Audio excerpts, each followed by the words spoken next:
देखो दोस्तों, कैमरे के पीछे जो भी हो तुम, अगर तुम सीए फाउंडेशन जून 2023 का एग्ज़ाम देने जा रहे हो और अगर तुमको कहीं न कहीं कुछ डाउट है कि क्या स्ट्रैटेजी होना चाहिए आने वाले 90 डेज़ के अंदर या 100 डेज़ के अंदर और कैसे तुम एग्ज़ामिनेशन में प्रेज़ेंटेशन करोगे, कैसे तुम तैयारी करोगे अगले 100 दिन में, तो इस वीडियो में हम मैथ का 90 डेज़ स्ट्रैटेजी बताने वाले हैं। जैसा कि हमारा 90 डेज़ सीरीज़ चल रहा है जिसमें मैंने 1 मार्च को अकाउंट्स का स्ट्रैटेजी बताया 90 डेज़ का, फिर मैंने 2 मार्च को लॉ का भी बताया और बीसीआर का साथ में बताया। तो ये आज के दिन मैं आपको मैथमेटिक्स, स्टैट्स और एलआर का स्ट्रैटेजी बताने जा रहा हूँ। तो आई होप ये स्ट्रैटेजी तुमको पसंद आएगा और अगर पसंद आता है तो प्लीज़ लाइक ज़रूर करो, एट एनी कॉस्ट लाइक ज़रूर करना। चैनल पर नए आ रहे हो तो चैनल को सब्सक्राइब जरूर करो क्योंकि यहाँ पे सिर्फ तुम्हारे सीए जर्नी से रिलेटेड कंटेंट्स आते हैं जिससे कि तुमको अल्टीमेटली हेल्प होगा, हमको कुछ नहीं होगा। ठीक है, तो आई होप तुमको ये स्ट्रैटेजी पसंद आएगा। और मैथ के स्ट्रैटेजी को जानने के लिए, देखने के लिए और क्या आपको रोड मैप निभाना चाहिए आने वाले 100 डे में, आने वाले 90 डेज में, तो वो मैं आपको आने वाले वीडियो में बताने जा रहा हूँ अपने कंप्यूटर स्क्रीन पे। तो इस वीडियो को जरूर अंत तक देखना और प्लीज चैनल को सब्सक्राइब करना। चलिए हम अपने कंप्यूटर स्क्रीन पे चलते हैं। जैसा कि तुम सभी देख सकते हो दोस्तों कि हम अपने कंप्यूटर स्क्रीन पे आ चुके हैं। अब हम बात करते हैं कि ऐसा कौन सा स्ट्रैटेजी है जिससे तुम, हमारा जो टारगेट होने वाला है 70 प्लस मैथ में एट एनी कॉस्ट आ रहा होगा, जिसमें मैं आपको बताने जा रहा हूँ कि कैसे चैप्टर वाइज तुमको पढ़ना है, कितना टेस्ट देना है, कितना रिविजन करना है, कैसे प्रैक्टिस करना है, हर चीज़ बताने जा रहे हैं।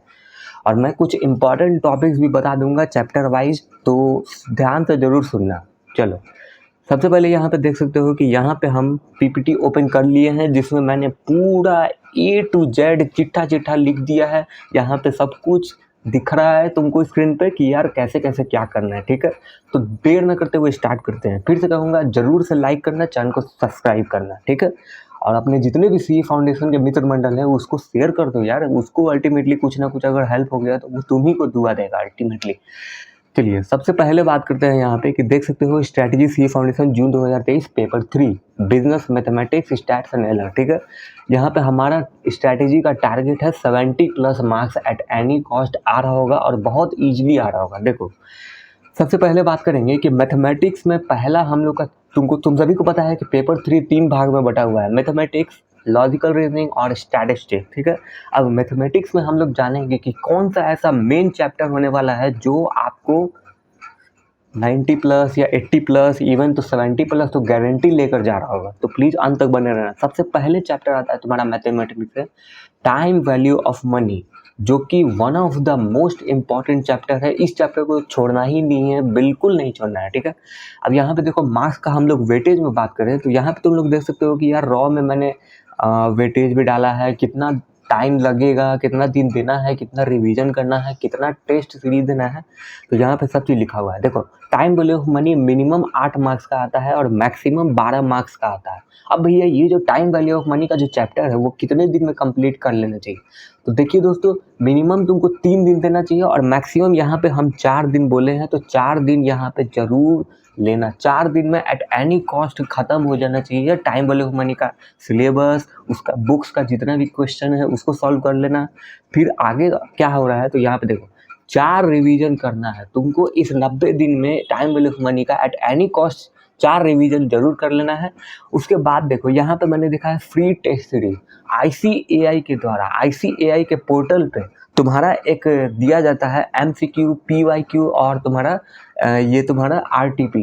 तो यहाँ पे मैथमेटिक्स में आरटीपी, पीवाईक्यू और तुम्हारा एमटीपी से जितने भी related time value of money से रिलेटेड जितने भी क्वेश्चन हैं उसको तुमको सॉल्व करना है। यहाँ पे कुछ एक चीज़ और दिया हुआ कि 3 ईयर, मतलब कि मिनिमम तुमको 3 साल का, पिछले 3 साल का जितना भी एमटीपी है, आरटीपी है, प्रीवियस ईयर क्वेश्चन है, उन सभी का टाइम वैल्यू ऑफ मनी का क्वेश्चन भैया लगाना।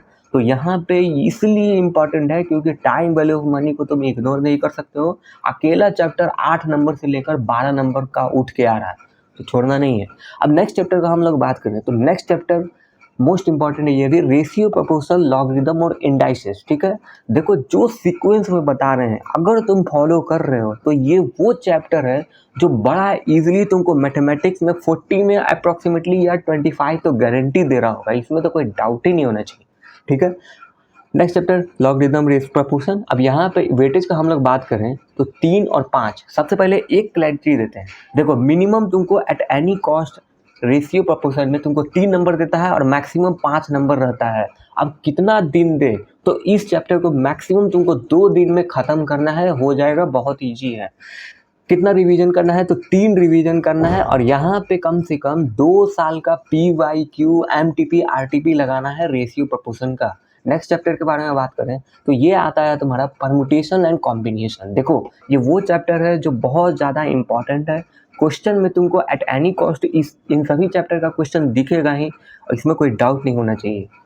तो इन चैप्टर को जरूर करना, जो भी मैं सीक्वेंस वाइज बता रहा हूँ। देखो परमुटेशन है, कॉम्बिनेशन है तीसरा चैप्टर जिसका मिनिमम वेटेज है 2 और मैक्सिमम 5 है। अब यहाँ पे कितना दिन दे, तो इस चैप्टर को 3 नंबर देना। चैप्टर थोड़ा सा बड़ा है और थोड़ा सा लेंदी कहा जा सकता है, लेकिन बहुत ईजी है, कर सकते हो। 3 दिन दो। कितना रिवीजन करना है, 2 रिवीजन करना है। अब यहाँ पे मैंने यहाँ पे देखा है कि यार 2 रिवीजन करना है और 2 साल का previous year question mock test paper और तुम्हारा RTP, जितना भी इस चैप्टर से रिलेटेड तुमको क्वेश्चन दिखता है, चैप्टर को ख़त्म करने के बाद उसका तुमको टेस्ट देना है चैप्टर वाइज। उसके बाद हम लोग बात करें नेक्स्ट चैप्टर में तो AP है और GP है, ठीक है। अब यहाँ पे मिनिमम वेटेज का बात करें तो 2 नंबर का आता है और मैक्सिमम 5 नंबर का आता है। देखो वेटेज जो ये है वो ICAI के अकॉर्डिंग है और पास्ट ईयर में मेरा जो एक्सपीरियंस है, मैंने जो अपने एक्सपीरियंस से देखा है कि कौन सा चैप्टर कितना मार्क्स का है, वो सभी चैप्टर्स यहाँ पे हम लोग चैप्टर वाइज करेंगे, ठीक है। अब यहाँ पे वेटेज मिनिमम है तुम्हारा 2 और मैक्सिमम है 5। उसके बाद नंबर ऑफ डेज कितना दें, तो यहाँ पे तुमको 5 दिन जरूर देना है और यहाँ पे नंबर ऑफ रिवीजन तुमको 2 बार कर लेना चाहिए और यहाँ पे 1 साल का PYQ MTP और RTP कर लोगे तो काम हो जाएगा। अब हम लोग नेक्स्ट सेक्शन में चले, जो पेपर 3 का है वो है रीजनिंग, ठीक है। अब रीजनिंग में चारों चैप्टर तो तुमको एट एनी कॉस्ट करना होगा, उसमें तो छोड़ना ही नहीं है। चारों चैप्टर 5-5 नंबर का आएगा। सबसे पहला चैप्टर डायरेक्शन टेस्ट, उसके बाद है तुम्हारा सिटिंग अरेंजमेंट, उसके बाद है तुम्हारा कोडिंग डिकोडिंग और उसके बाद है तुम्हारा ब्लड रिलेशन। तो ये चारों चैप्टर का जो सीक्वेंस वाइज है, उस सीक्वेंस वाइज को फॉलो करते हुए ही चलना, क्योंकि बहुत इजी है। जो भी मैंने सीक्वेंस यहाँ पे बनाया है उस हिसाब से तुमको इंटरेस्टिंग भी लगेगा और कहीं ना कहीं बहुत ईजिली तुमको सारा ये सब चैप्टर क्लियर हो जाएगा रीजनिंग का। यहाँ पे चारों चैप्टर 5 नंबर का आएगा, क्योंकि तुम्हारा एक और चैप्टर था सिलॉजिंग करके, वो तुम्हारा हटा दिया गया है, सिलेबस में नहीं है, तो उसको करने का जरूरत नहीं है। इन सभी चैप्टर्स को तुमको एक एक बार तुमको एक एक दिन में ख़त्म करना है और एक एक रिवीजन भी कर लेना है, काफ़ी है। और इन चारों चैप्टर का मैंने एक चीज़ बताया है कि भैया चारों चैप्टर का तीनों ईयर का MTP RTP PYQ जरूर से लगाना, क्योंकि रीजनिंग में सबसे ज़्यादा मैटर करता है कितना तुम प्रैक्टिस कर रहे हो, कितना तुम सॉल्व कर रहे हो, वो भी लिख कर। ये नहीं कि हवा में दिमाग से कुछ भी कर रहे हैं, लिख कर करना होगा तब जाके होगा रीजनिंग में। अब हम लोग लास्ट सेक्शन में जाएं, जो कि पेपर 3 में मैथमेटिक्स का है, जो कि है स्टैटिस्टिक। अब देखो स्टैटिस्टिक में भैया कौन सा ऐसा चैप्टर है जो मोस्ट इंपॉर्टेंट है, जो तुमको मैक्सिमम नंबर देगा और कम से कम एफर्ट में। तो देखो सबसे पहले तो स्टैट्स थ्योरी है। स्टैट्स थ्योरी तुम्हारे स्टैटिस्टिक का फाउंडेशन है, बेस है, जिसके आधार पे तुम सेंट्रल टेंडेंसी और तुम्हारा डिस्पर्सन होगा।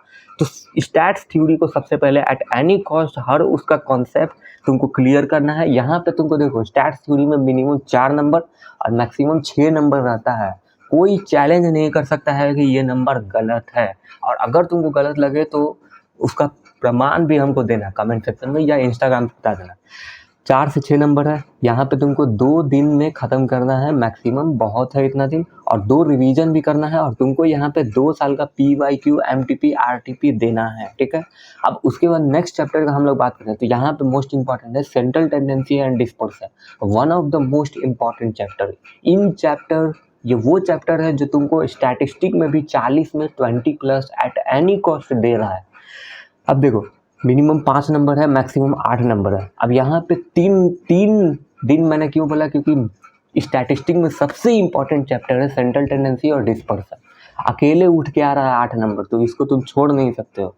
यहाँ पे नंबर ऑफ रिवीजन का बात करें तो इस 90 दिन में 3 रिवीजन जरूर कर लेना। हो सके तो तुम एक महीना करके तुम गैप लेके कर लो, या तो तुम 3 रिवीजन अपने हिसाब से कर लेना, जैसा तुम्हारे तुम्हारे हिसाब से ठीक लगे, ठीक है। अब यहाँ पे मैं जो टेस्ट का बात कर रहा हूँ तो यहाँ पे सेंट्रल टेंडेंसी का भी 3 साल का MTP RTP PYQ जरूर से लगाना। ICAI के पोर्टल पे मिल जाएगा, और अगर नहीं पता है तो उसका एक डेडिकेटेड वीडियो आ जाएगा। चैनल को सब्सक्राइब करना। आई होप वीडियो को पसंद आ रहा होगा तुमको, जरूर लाइक करो वीडियो। अब देखो नेक्स्ट चैप्टर है, एक छोटा सा चैप्टर है, नन्हा मुन्ना, जो कि है इंडेक्स नंबर। एक टाइम सीरीज था जो कि ICAI ने सिलेबस में अपडेट करके उसको हटा दिया, तो टाइम सीरीज करने की जरूरत नहीं है, लेकिन इंडेक्स नंबर एक भाग है जो उसको करना है। तो यहाँ पे इंडेक्स नंबर तुम्हारा 2 नंबर का आता है और मैक्सिमम 5 नंबर का आता है, ठीक है। एक रिवीजन कर लो, एक दिन में कंप्लीट हो जाएगा। एक रिवीजन कर लो और 1 साल का PYQ MTP RTP कर लो, बहुत ज़्यादा रिलेवेंट है। Next chapter one of the most important है, सेकंड मोस्ट इम्पॉर्टेंट चैप्टर है तुम्हारा प्रोबेबिलिटी। ये वो चैप्टर है जो इसमें भी, ये चैप्टर कहीं ना कहीं परमुटेशन और कॉम्बिनेशन से रिलेट होता है। अगर परमुटेशन और कॉम्बिनेशन क्लियर हो गया तो भैया प्रोबेबिलिटी तो ये चुटकी में निकल जाएगा, इसमें तो कोई डाउट होना नहीं चाहिए। तो यहाँ पे मार्किंग की बात करें तो 3 नंबर से लेकर 5 नंबर आता है, ठीक है। इसको तुमको 3 दिन जरूर देना है। चैप्टर थोड़ा सा बड़ा है, टाइम टेकिंग है, लेकिन बहुत इजी भी है अगर तुम्हारा परमुटेशन और कॉम्बिनेशन क्लियर है, ठीक है। अब इसमें 3 साल का PYQ MTP RTP तुमको देना है, जो कि तुमको इसके बाद कोई भी प्रकार का कोई डाउट नहीं होगा। जो ICAI पूछ दे तुमको उसका आंसर निकल कर आ जाएगा, ठीक है। अब हमारा लास्ट चैप्टर है जो कहते हैं कोरिलेशन और रिग्रेशन। देखो इसमें कहीं ना कहीं ये कहीं ना कहीं थोड़ा सा थ्योरेटिकल भी है और प्रैक्टिकल है, दोनों का कॉम्बिनेशन है इस चैप्टर में। तो यहाँ पे तुमको मिनिमम 2 नंबर से लेकर 4 नंबर का आता है, और तुमको यहाँ पे 2 रिवीजन करना है और तुमको 2 दिन जरूर देना है, और उसके बाद 2 साल का PYQ MTP RTP देना है। ये PYQ RTP कहाँ मिलेगा? टेलीग्राम में मिलेगा। टेलीग्राम लिंक मेरा दिया हुआ है चैनल के अबाउट सेक्शन में। अगर टेलीग्राम नहीं ज्वाइन किए हो तो आज ही ज्वाइन करो। वहाँ पे अब डेली तुमको इम्पॉर्टेंट मैथ से रिलेटेड क्वेश्चन, RTP MTP से रिलेटेड हर प्रकार के अपडेट्स आते हैं। तो प्लीज़ टेलीग्राम को ज्वाइन करना, लिंक नीचे डिस्क्रिप्शन में भी रहेगा। अब यहाँ पे देखो मेन तो हमारा बात ये हुआ। अब इतना करने के बाद हमको मिनिमम भैया कितना मिल रहा है और मैक्सिमम कितना मिल रहा है। तो यहाँ पे देखो टोटल मार्क्स हमारा, तुम इतना भी कर लिए तो मिनिमम तुम्हारा देखो 51 का बेड़ा पार हो रहा है, ठीक है। अब यहाँ पे कुछ लोग होता है, जो कई लोग हैं जो नॉन मैथ्स है, जो कि कॉमर्स लिया था, जो आर्ट लिया था, जो मैथ नहीं पढ़ा क्लास 12th में, सबसे ज़्यादा उसको डर लगता है मैथ में। तो यहाँ पे देखो इस सीक्वेंस में तुम लोग कर रहे हो तो मिनिमम तुमको 51 यही मिल रहा है, और 50 नंबर बहुत ईजी होता है, सब का आ जाता है, ठीक है। अब देखो जो विद्वान होगा, जो एक्सपर्ट होगा मैथ में यार, उसका तो बात ही नहीं है, वो तो 90 भी लाता है। कई लोग हैं जो 90 प्लस भी लाता है। तो यहाँ पे हमारा जो टारगेट था कि 70 प्लस मार्क्स भाई मैथ में कैसे लाए, तो यहाँ पे देखो मिनिमम तुमको एट एनी कॉस्ट इतना कर लिए तो तुमको मिनिमम 51 नंबर मिल रहा है और मैक्सिमम 76 प्लस मार्क्स मिल रहा है।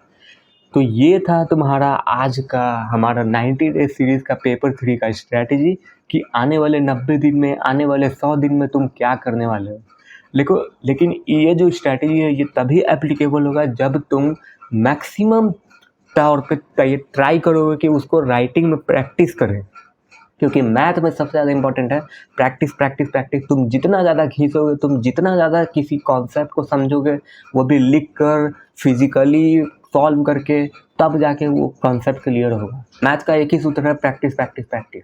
आई होप तुमको ये स्ट्रैटेजी पसंद आया होगा, CA फाउंडेशन का बिजनेस मैथमेटिक्स, लॉ और स्टैटिस्टिक का। तो ये स्ट्रैटेजी तुमको कैसा लगा नीचे कमेंट में बताना, और अगर कोई क्वेरी है तो नीचे कमेंट में बताना, जवाब दे देंगे वहीं पे। तब तक के लिए इस वीडियो को यहीं समाप्त करते हैं। तब तक के लिए जय हिंद।